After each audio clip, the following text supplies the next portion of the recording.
Olá, bom dia. Olá, pessoal, bom dia. Você está assistindo ao Visual. É um programa acessível da TV Brasil. Direto do Rio de Janeiro, o Visual começa agora.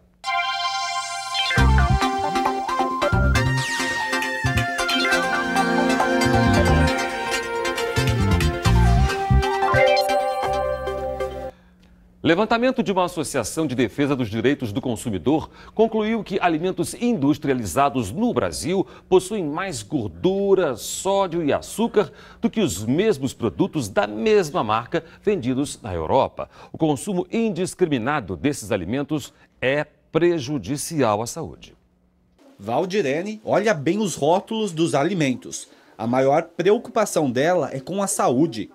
É sempre importante, né, para ver a data de validade, ver as calorias, ver o que tem, o que não tem em prol da nossa saúde, como cálcio, como sal, enfim. Sempre está olhando e está atenta a essas informações. E é bom mesmo ficar de olho no rótulo. Um tipo de cereal para crianças, por exemplo, que é produzido aqui no Brasil, ele tem mais açúcar que um similar, produzido na Europa. A conclusão é de um estudo realizado pela Proteste, Associação de Defesa dos Direitos do Consumidor, que comparou as informações nutricionais de 12 produtos aqui no Brasil, com similares da mesma marca, vendidos em 4 países da Europa. Além do cereal, alguns iogurtes produzidos no país também são menos saudáveis. É o mesmo caso de marcas de maionese e de chocolate. Um tipo de caldo de galinha brasileiro, por exemplo, tem 4 vezes mais gordura do que a versão italiana. Segundo esta nutricionista, é preciso prestar muita atenção antes de consumir alimentos industrializados. É muito importante observar a quantidade de sódio, a quantidade de açúcar, a quantidade de gorduras que tem naquela composição e evitar gorduras saturadas e gorduras trans, que são as mais prejudiciais para a saúde. Nos próprios supermercados ou em lojas especializadas é possível encontrar alimentos mais saudáveis. Um cereal com grande quantidade de açúcar pode ser substituído por uma versão rica em fibras e sem açúcar. No lugar do chocolate comum, tem estes que contêm mais cacau e também frutas. O ideal é fazer um balanceamento na sua dieta. Então se eu consumo um alimento industrializado, em contrapartida eu vou consumir um outro in natura. Não consumir só alimentos industrializados. Então fazer esse balanço entre os dois.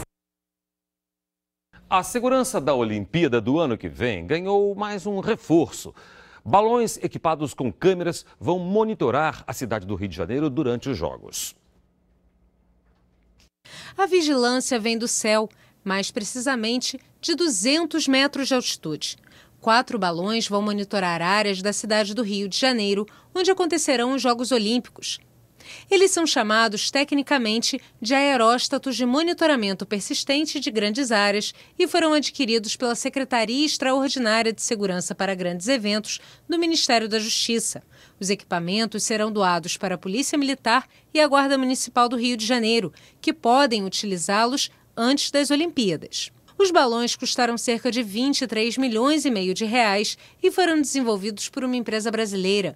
Equipados com câmeras de alta resolução, são capazes de monitorar uma área de 10 km² e são resistentes a tiros. As imagens são enviadas para este caminhão, onde é possível ver o que acontece em tempo real. O ganho operacional disso é que a gente consegue, os comandantes das forças de segurança pública conseguem direcionar as suas equipes em solo para qualquer tipo de situação.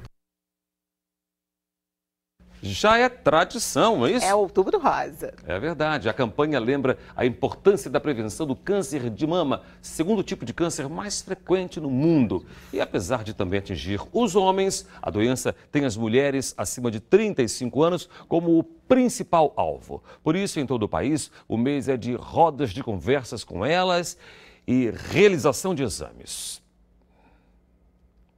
O mês de outubro tem uma cor especial, bem feminina. E essa campanha tem uma meta especial também dirigida às mulheres. Alertar a todas sobre a importância da prevenção do câncer de mama. O objetivo do Outubro Rosa é realizar 20 mil mamografias gratuitas em Salvador e no interior. Afinal, o câncer de mama continua atingindo a cada ano mais mulheres. Só no ano passado, 57 mil brasileiras tiveram a doença. As ações de diagnóstico precoce são realmente a grande arma que nós temos para reduzir a mortalidade. A mamografia é o principal método para identificar o câncer que ainda não é palpado. Esse processo da realização até o processo da revelação é muito rápido. Estela Senes é professora universitária. Ela já teve câncer de mama e veio para o evento trazer 2 amigas. Campanhas como essa eu acho que são importantíssimas para dar visibilidade, né, à população desse problema, que é um problema que atinge muitas mulheres no país. E, de fato, acho que é preciso que as pessoas tomem consciência de que precisam fazer o autoexame e a mamografia. Com a carteira do SUS e o documento de identidade nas mãos, Marinalva veio fazer o exame pela 3ª vez. Diz que é uma oportunidade imperdível. A gente está vendo assim na televisão mostrando o que é o câncer de mama, então eu acho que a gente tem que se prevenir, né? Thalita é personal trainer com especialização em oncologia e revela que mesmo em tratamento é importante que a mulher se exercite. É bastante importante que faça atividade física, né? Tendo autorização do médico, do oncologista que estiver acompanhando. Muitas vezes o mastologista também pode dar essas informações, mas não tem que ficar parado não. Essa dona de casa conta que sempre faz esse exame durante o Outubro Rosa. A prevenção continua sendo o melhor remédio. E mulheres, venham pro dia pro Outubro Rosa, que é ótimo.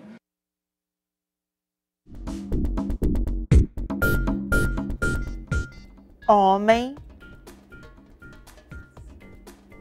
mulher, menino, menina. Então, vamos revisar os sinais? Homem, mulher, menino, menina. A Sociedade Psicanalítica do Rio de Janeiro completou 60 anos. O trabalho realizado faz uma reflexão sobre novos olhares sobre o estudo da mente humana. E para falar sobre a importância desse trabalho, nós vamos conversar com o Dr. José de Matos, psicanalista e presidente da instituição. Bom dia, Dr. José. Bom dia, Davi. Nesses 60 anos, quais foram os principais avanços, por favor? Bom, na verdade, são avanços não só da sociedade, são avanços da psicanálise. A psicanálise começou, e na sociedade se dedicava muito à situação individual, ao estudo do psiquismo humano, e depois se evoluiu para o estudo da interação do psiquismo, que se chama intersubjetividade, que seria a interação do homem com os outros. Então, atualmente, o social está bastante mais em pauta do que estava anteriormente. E é esse o papel da psicanálise, o principal papel? O papel da psicanálise é libertar. Né? Quer dizer, compatibilizar os desejos básicos, os desejos primitivos do ser humano, que ele tem como animal racional, mas existem, com a sociedade. E nem sempre o ego, que é essa instância reguladora, se dá bem, consegue lidar bem com as exigências que vêm de dentro com as exigências de fora. O papel da psicanálise é compatibilizar isso. Doutor José, como se desenvolve o processo criativo, né, na psicanálise? Você poderia falar um pouquinho sobre isso? A criação exatamente é aquilo que visa a psicanálise, né? A liberação do mundo interno do paciente, que está contaminado de coisas desagradáveis, pressões, repressões, limitações, e de alguma maneira, quando elas podem ganhar expressão no espaço analítico, de alguma forma ela vai ganhando uma solução. Esvazia as energias contidas, elas vão sendo canalizadas em direção a situações mais adaptadas, mais adequadas e mais satisfatórias também. Existe aquele mito, né, que você, com a psicanálise, você pode extinguir o processo criativo. Isso é possível, doutor? Há tempos atrás se dizia que a psicanálise acabava com o casamento e com a criação. Os artistas tinham medo e as mulheres tinham medo que os maridos fizessem análise. Mas, felizmente, isso já se resolveu. Na verdade, melhora o casamento e libera que a criação tenha uma possibilidade de atingir, ser mais plena, mais elaborativa mesmo, comunique mais o ser humano. Que a arte é necessária como elemento criativo, como elemento liberador. Ou até mesmo pode desmascarar um casamento que realmente não tem mais sentido. Que não era verdadeiro, aparece. Por isso nem sempre é agradável. É verdade. Doutora, a sociedade mantém ainda um contato estreito com as universidades, não é isso? Com as entidades.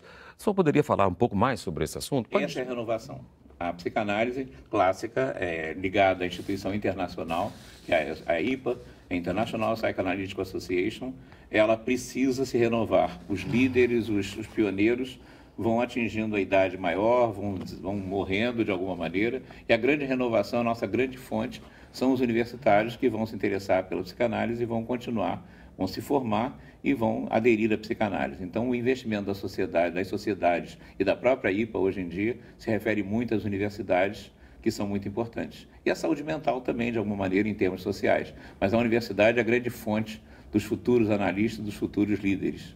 E tem sido profícuo aqui no Rio de Janeiro esse encontro, essa parceria? Né? Nós temos as faculdades, todas as faculdades de psicologia têm clínicas sociais para atender pacientes.